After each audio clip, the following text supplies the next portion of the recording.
Vous êtes de plus en plus nombreux à nous suivre et à participer à l'évolution de la chaîne Afrique N24, et sincèrement nous tenions à vous en remercier. Nous lisons tous vos commentaires qui enrichissent le débat et vraiment nous vous demandons de nous soutenir, en aimant les vidéos pour une large diffusion, et pour continuer à avoir une ligne éditoriale indépendante, et vous proposer de nouvelles émissions toujours de plus en plus enrichissantes. Ne restons pas passifs, soyons actifs. Merci et à bientôt. Bonjour le Togo, bonjour les amis. Les amis, je me suis réveillé avec une pile de questions de tous ceux-là qui m'écoutent, qui me lisent, qui me font confiance. Et parfois, je lis avec amusement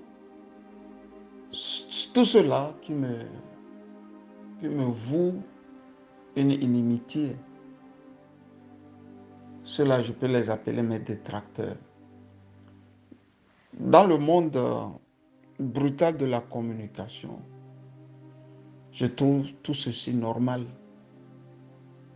Mais je préfère que nous débattions avec des gens intelligents qui veulent aller de l'avant, qui veulent voir l'Afrique, le Togo, aller de l'avant.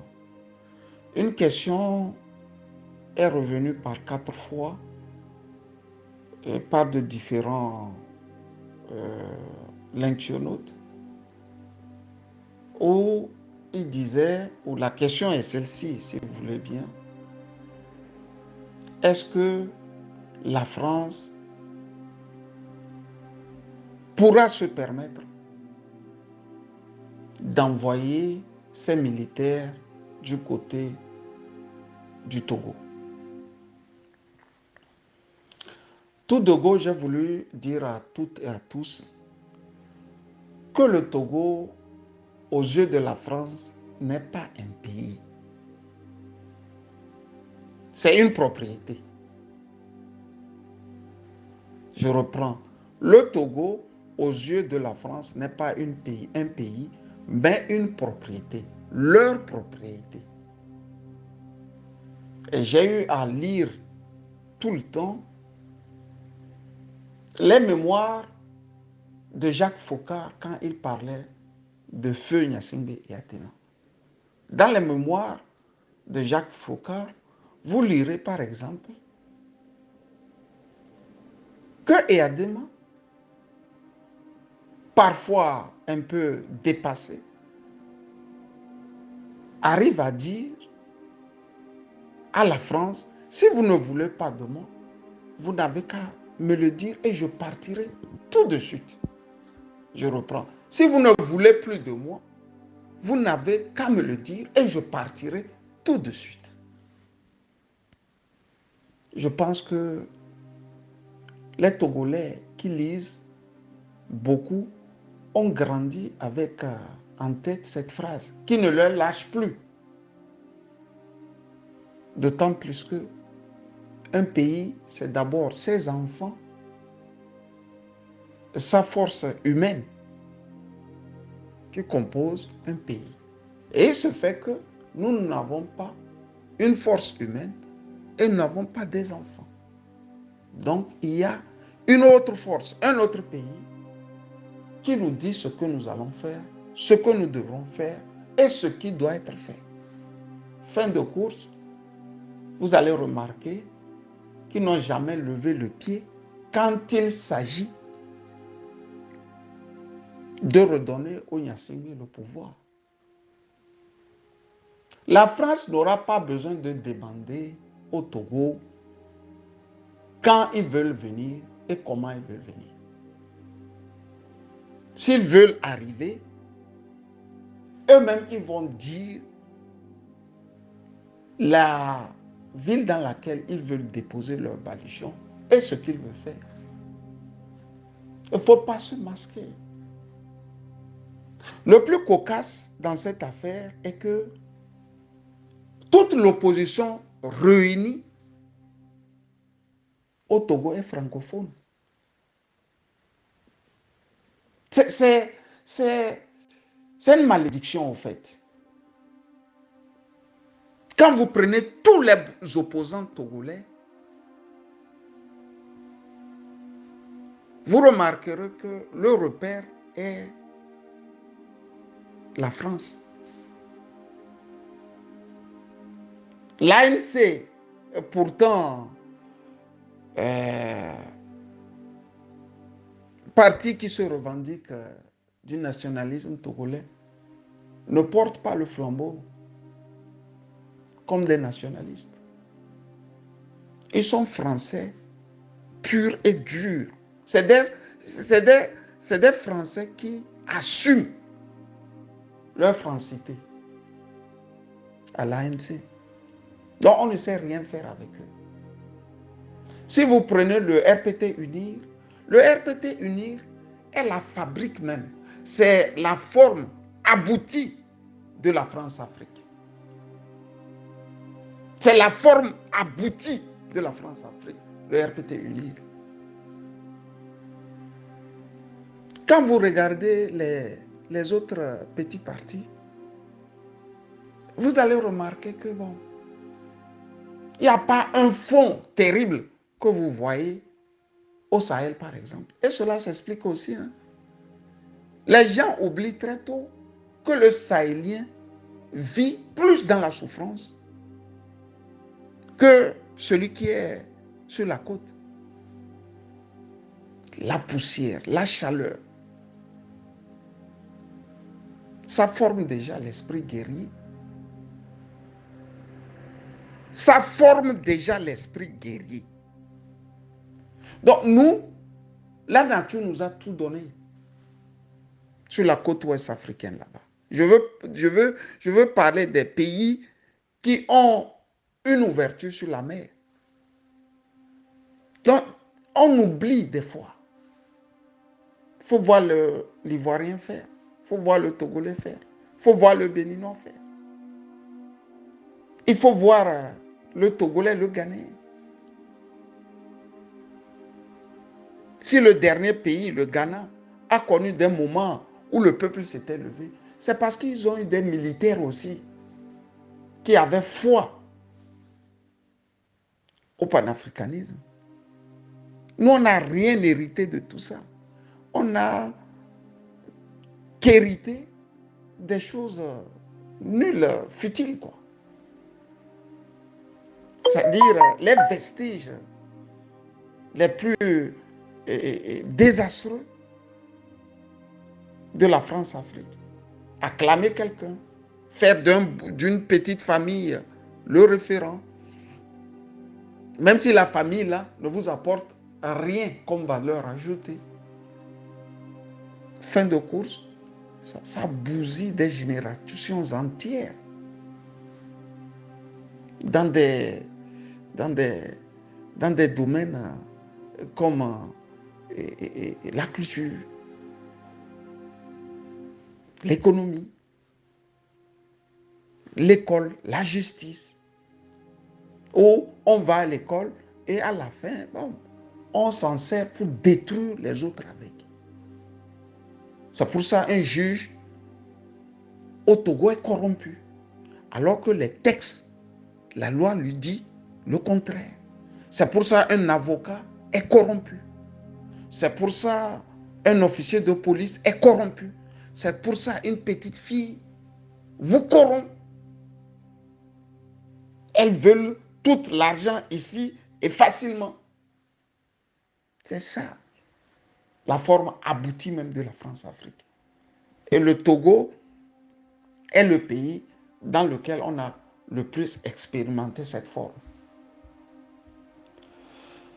Quand je continue dans cette même lancée, je vous dirais que tout a été déjà écrit. C'est parce que nous ne lisons pas que nous sommes étonnés. Jules Ferry disait, Jules Ferry vraiment en France c'est un héros. C'est-à-dire l'école française, on dit que c'est lui qui a beaucoup réformé l'école française.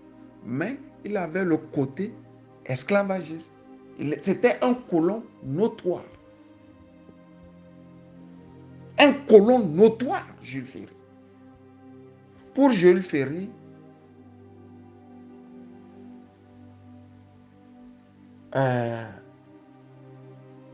le monde est ce qu'il est. Les plus forts doivent manger les plus faibles. Il est convaincu que le plus fort doit arracher au plus faible ce qu'il a. Le monde marche, les intérêts se déplacent et de nouvelles forces se préparent. C'était sa phrase fétiche. Le monde marche, les intérêts se déplacent et de nouvelles forces se préparent. Vous avez remarqué que dans la marche actuelle du monde, les intérêts occidentaux commencent par se déplacer vers l'Afrique. Ben, si vous avez des intérêts vers l'Afrique, il faut les protéger. Il faut faire en sorte d'avoir ceux-là qui doivent protéger ça en préparant vos forces. Sauf que lui-même, il n'a pas compris que, vous excusez la tautologie, sauf qu'il n'a pas compris que ceux-là, vous trichez toujours, finissent aussi un jour par reprendre les forces. Parce que dans le temps, ils avaient la capacité de décimer. Ils décimaient comme ça en passant. Ils viennent et puis bon, ils vous déciment. Ils s'en vont. Mais le monde a marché. Les intérêts se sont déplacés.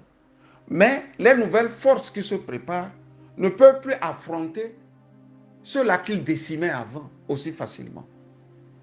C'est leur problème. Mais il restera toujours des pays dans lesquels ils vont faire tout ce qu'ils veulent. Comme au Gabon. L'État dans l'État. Vous avez le camp Gallieni au cœur de Libreville, qui appartient à la France. C'est-à-dire, c'est comme si on déposait le camp RT en plein cœur de Paris. Et aucun opposant gabonais ne lève le petit doigt. On parle de tout, mais on ne parle pas du plus grave. C'est ça qui est plus grave. Tu ne peux pas vouloir te développer avec quelqu'un qui tient tout ton argent et les armes pour te menacer. Le camp Gallieni est plus armé que tout le Gabon. Ce qu'ils veulent, ils vont faire à ce pays comme ils veulent, quand ils veulent. Si vous revenez au Togo, vous allez remarquer les mêmes choses. Quel est ce pays où quelqu'un règne pendant 38 ans? Mais après 38 ans, il faut faire les comptes de son règne. Un matin, un avion se dépose.